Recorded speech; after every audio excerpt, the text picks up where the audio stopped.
Hey guys, welcome back to Guide Glimpse. In this video, let me show you how to alphabetize apps on iPhone.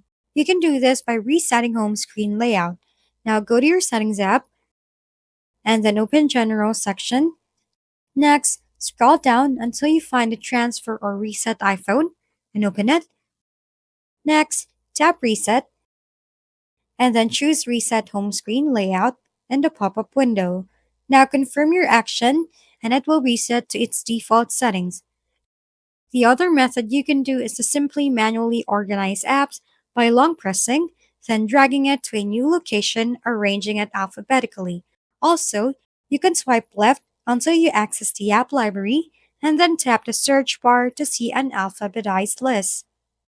Once again, thank you for watching. This has been Guide Glimpse. Don't forget to like, share, and subscribe for more how-to videos.